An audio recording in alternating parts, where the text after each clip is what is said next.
2 દિવસ પહેલા મુંબઈ કોરેગાંવ સુધી પહોંચી ગયો હતો. સવારમાં નાઈ ધોઈને કપડાં એ જ પહેરી લીધા, ભાઈએ બદલી લીધા. લાઇટ વાળી બસ પકડીને આપણે આપણા એરિયા સુધી પહોંચી ગયા. કહેવાય છે ને કે માણસો તો ભૂલી જાય પણ આને આપેલા રોટલાનું રેણ આ ક્યારે ભૂલતો નથી. ત્યાં તો સૂરજ અને રાજકુમાર મળવા આવ્યા, એમના ઘરે ચાય પાણી પીધા. મેં મારા જીવનની શરૂઆત આ જગ્યાએથી કરી હતી. આજથી 3 વર્ષ પહેલા આ જગ્યા ઉપર પહેલો વિડીયો બનાવ્યો. ત્યારબાદ દિનેશભાઈને મળ્યો, સ્ટુડિયો વાળાને મળ્યો, ભાઈબંધ સાથે ઘણો ખરો નાસ્તો કર્યો, પેટ ભર્યું. ત્યાં તો માસી જોઈ ગયા તો એમને ચાય પીવા બોલાવ્યા. લોકલ પકડીને આવી ગયો ભાઈબંધને મળવા માટે. આપણા સામભાઈ મળ્યા, મહેશભાઈ મળ્યા, રાતનું જમ્યા.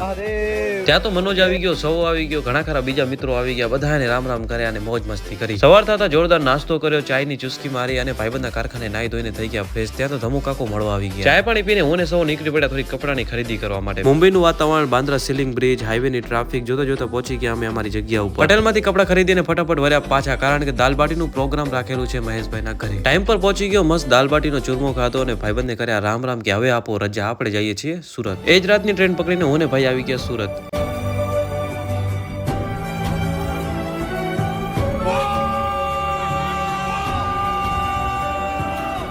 આવી જ રીતે આપણો આજનો એપિસોડ પૂરો થાય છે. પૂરો લોક જોવા માટે આપણી ચેનલને સબસ્ક્રાઇબ કરી નાખજો. હર હર મહાદેવ, જય શંકરની.